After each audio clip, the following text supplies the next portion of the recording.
Bhagavate Vasudevaya. Om Namo Bhagavate Vasudevaya. Narayanam Namaskritya Naram Chaiva Narottamam Devim Sarasatim Vyasam Tato Jayam Tirayat Srinvatam Sukata Krishna Punya Shravana Kirtanaha Hridyantasto Yabhadrani Vinoti Suritsatam Nashtaprayashvabhadreshu Nityam Bhagavata Sevaya Bhagavatyutama Shloke Bhaktir Bhavati Naishtiki.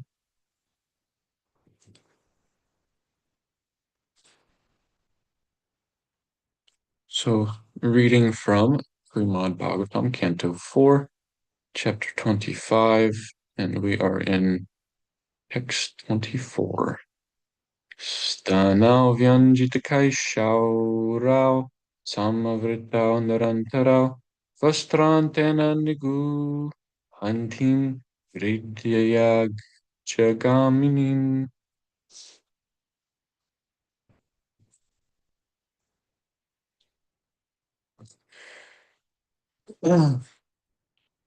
Translation.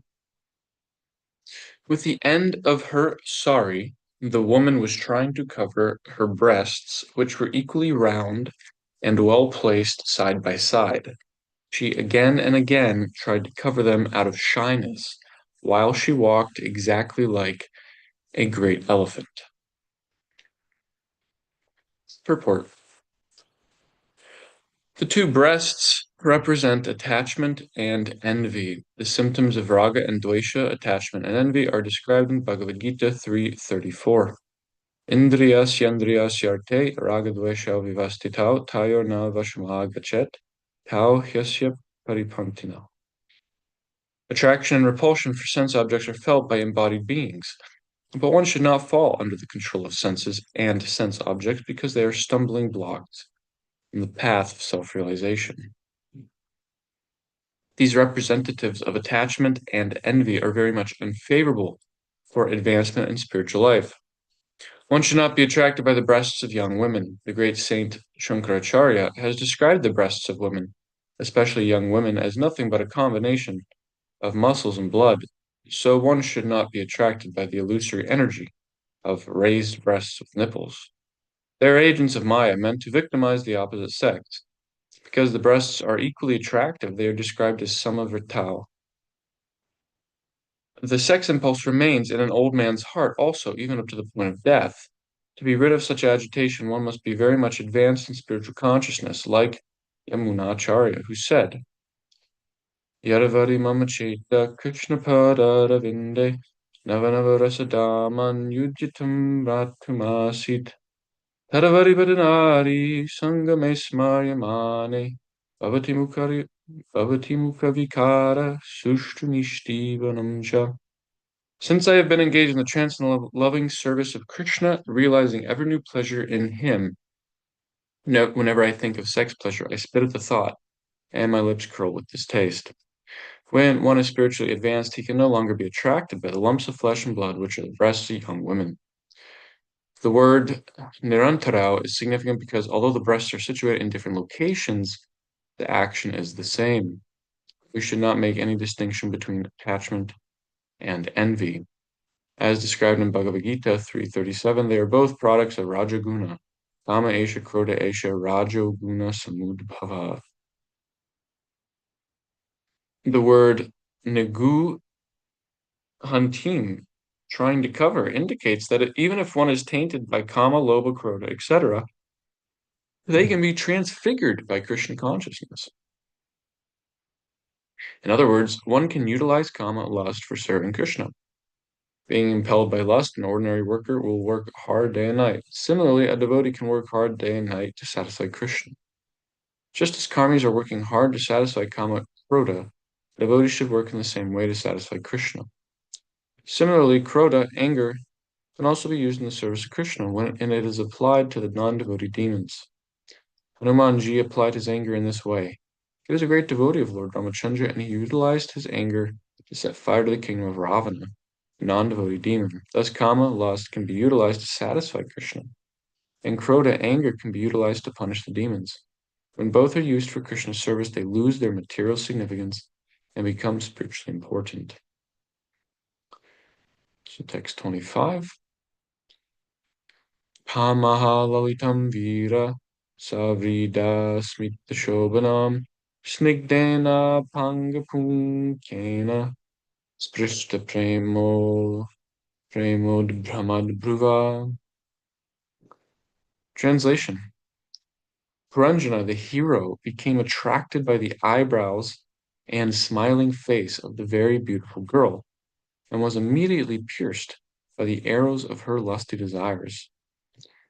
When she smiled shyly, she looked very beautiful to Puranjana, who, although a hero, could not refrain from addressing her. Purport. Every living entity is a hero in two ways. When he is a victim of the illusory energy, he works as a great hero in the material world, as a great leader, politician, businessman, industrialist, etc.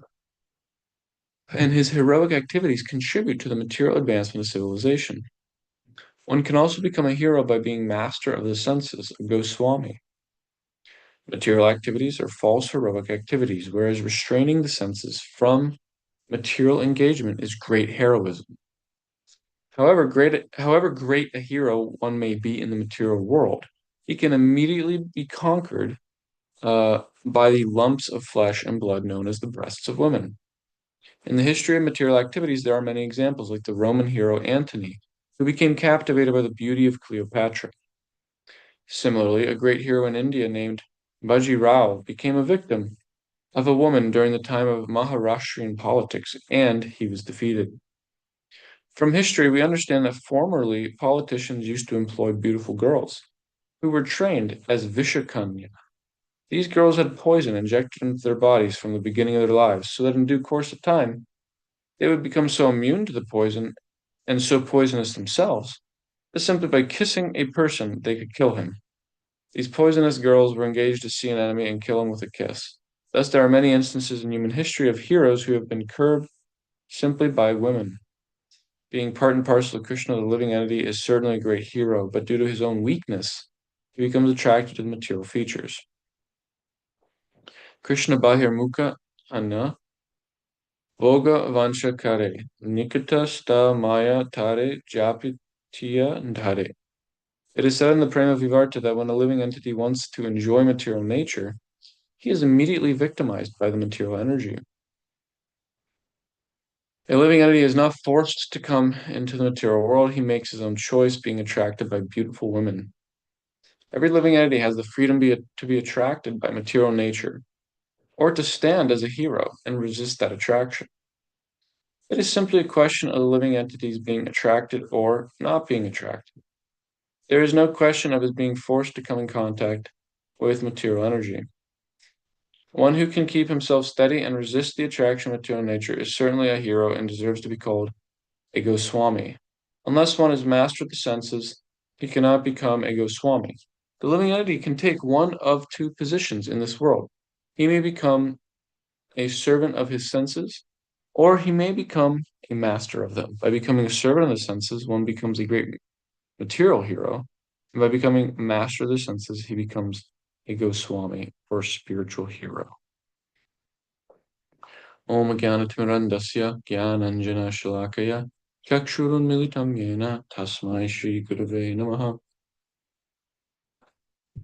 Vanchkalpatarubhyascha Kripasindhubhyevacha cha Pitanam Pavanebhyo Vaishnavebhyo Namo Namaha Jai Shri Krishna Chaitanya Prabhu Nityananda Shri Advaita Gadadhara Shivasadi Gaur Bhaktivinoda Hare Krishna Krishna Krishna Hare Hare Hare Rama Rama Rama Hare Hare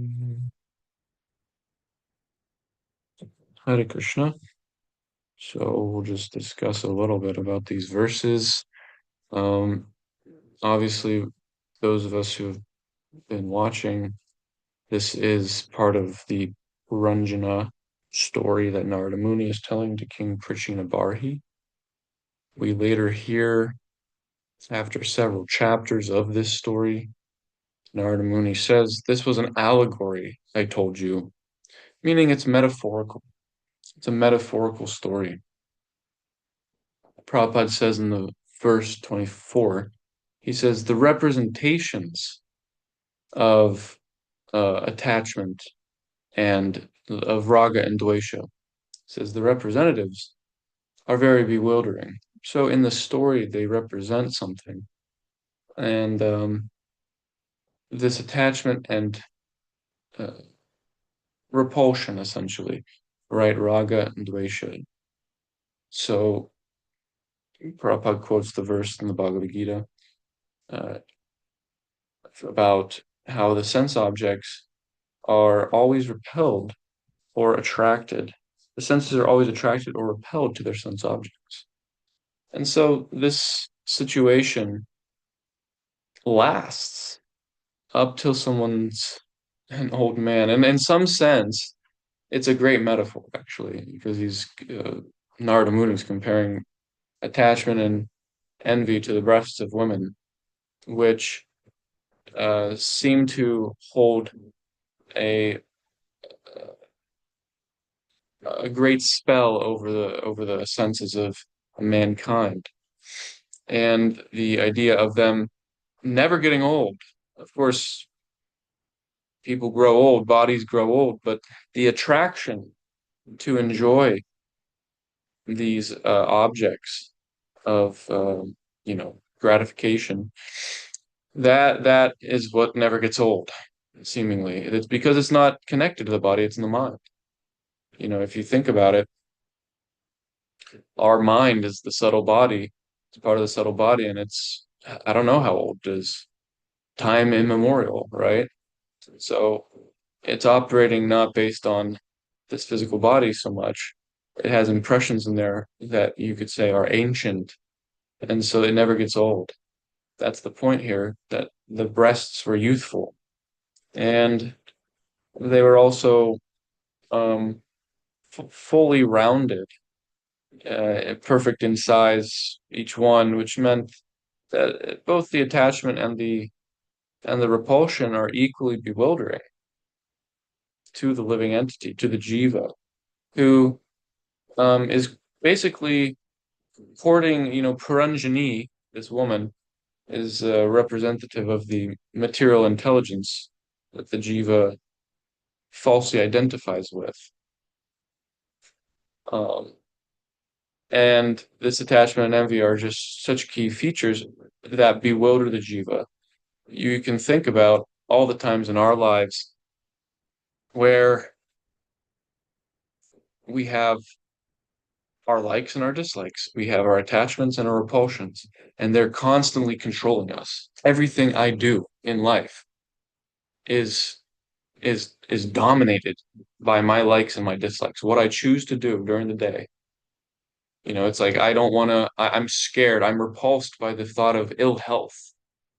Therefore, I exercise, and it takes time.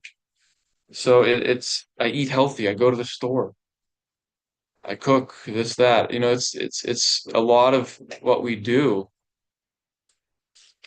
can be and is controlled by our attachments and repulsions if you psychologically get down to the root of it. One moment, I'm closing my door. So, yes, these are equally bewildering. Of course, it's so nice in Krishna consciousness and Bhakti Yoga. Krishna gives so much facility to use that, and that's what Srila Prabhupada brings up about, she tried to hide her breasts. She tried to hide her attachment and repulsion. And Prabhupada kind of commented on that. It could mean that it's a way of like dovetailing, essentially. That's what he was basically saying, that dovetailing these features in Krishna service. And it's interesting because, I was thinking, I don't want to, if I look at my conscience, like, why am I putting so much effort, time, money into shopping? Well, first off, working a job, to have money to live in a way so that I can be healthy. So there's already fear of ill health. Then there's attachment to enjoying life healthy. So attachment and repulsion. So all these things, but bhakti allows us to offer that food to Krishna. So instead of behind it all, if we kind of dig deep, it's like, oh, I'm scared of getting sick, I'm scared of suffering, and I'm attached to enjoying. And that's why I'm doing all these things. But now those things are being replaced by an attraction for Krishna. I get to cook and serve Krishna. I get to serve the deity. I get to look forward to that. I get to do that for his pleasure. Radha and Govinda, Radha Madhav Hari. I get to actually do that for their pleasure. I get to do that for the pleasure of my guru and the Vaishnavas. So that becomes the dominant um it's like substratum foundation of why we're doing our activities as devotees in our sadhana, in our practice of devotion. And the sadhya is it's coming to like the perfection of that sadhana is it's fully like that. It's fully like that to the extent where that's why we see in the Shastra so many examples of seemingly selfish or seemingly material activity in one of Krishna's leelas, let's say in like Vrindavan, the residents of Vrindavan acting in ways which seem like they want sense gratification, but actually it's not. The substratum, the foundation of that is this selfless love. Just like in our day to day, we could make a show, not intentionally being deceitful or deceptive, but just like we'd go through the motions perhaps of serving or doing something selfless, but in the substratum is this our own selfish attachment, our attraction and repulsion of something that's motivating it. So in the spiritual world, under the Antaranga Shakti, it's switched, it's flipped. Even if it's outwardly seeming selfish, it's not. It's selfless. So we're given this but practice of bhakti to make that transition gradually, but in this life. And and Prabhupada made one other point, just on text 24 still, about the attachment and the uh, repulsion, about how the verse says that the lady's breasts are so close together, right? So um, the attachment, it's almost seamless. That's I think, don't ask me, someone who I'm not a woman who dresses. I don't know exactly quite the theories about it all, but it seems like the more close together, the more attractive. So his point in there is that it's almost seeming like it's one thing. And his point, he brings up that kama esha kroda esha, this verse in Bhagavad Gita, that kama turns into kroda. They're non-different. The repulsion and the attraction, they very much lead into each other. Something that I love, I'm in love with, I'm so attracted to, I could hate it the next moment. I could actually absolutely despise it. So it's a very great metaphor, because we're so attracted to objects in this world, and then you can hate them again. You can hate them the next moment. And that just shows the temporal nature of the material intelligence and how whimsical it can be. It's not established in sat eternality. The attraction repulsion is of an inferior quality. It's changing. The next verse talks about essentially how Puranjana is helplessly attracted to talking with this woman because she smiled at him, she batted her eyes, she's, her her gestures and sound of her voice were very shy and very attractive to him. So he, even though a hero, could not restrict himself. And so it comes to the point of that the jiva thinks there's enjoyment where there's not. There's two types of coverings of the Maya, the illusory energy. One type is the uh, throwing potency, and the other is the covering potency. So the jiva becomes forgetful of his own identity as a jiva soul, something that is Tatashta Shakti. It's superior to this inferior Shakti. Why would I get attracted to something inferior? But we forget who we are. And that's by the divine arrangement of the illusory energy, Maya, Bahiranga Shakti. And then we become attracted to that which is inferior. So those two things are broken down. We forget who we are, and then we get attracted. And so that's why Prabhupada made such a nice statement. He's forgetting who he really is as the hero and conceiving himself as a hero in the material sphere. And, the jiva is a hero. We are part and parcel of Krishna. So that's a spiritual spark of uh, consciousness, so, and it's miraculous. And that's just the jiva. That's not even the uh, Paramatma. This is the Atma we're talking about, not the Paramatma. But even one drop of Krishna's energy is so magnificent. And so this illusory energy we get attracted to, and it's Bahir Mukha. He quotes this verse from Prema Vivarta. This is the main problem, is turned awayness. That's another word, Vaimukita and Samukita. So Vaimukita means turned awayness.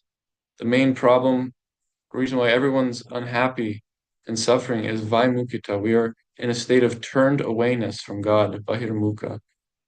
And the solution is Samukita, to turn towards God. Bhakti, we are proponents that bhakti is the best, most favorable, highest way to turn towards God. And so that is what this story is sort of making the point here in just this verse, that the Vaimukita, it's not Krishna's to blame. There's a verse in the 5th chapter of Bhagavad Gita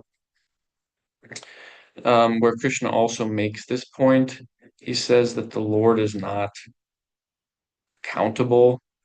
He says, let's see if I can find it. He says in text 4:15, nor does the Supreme Lord assume anyone's sinful or pious activities. Embodied beings, however, are bewildered because of the ignorance which covers their real knowledge. Meaning the Lord doesn't do this to us.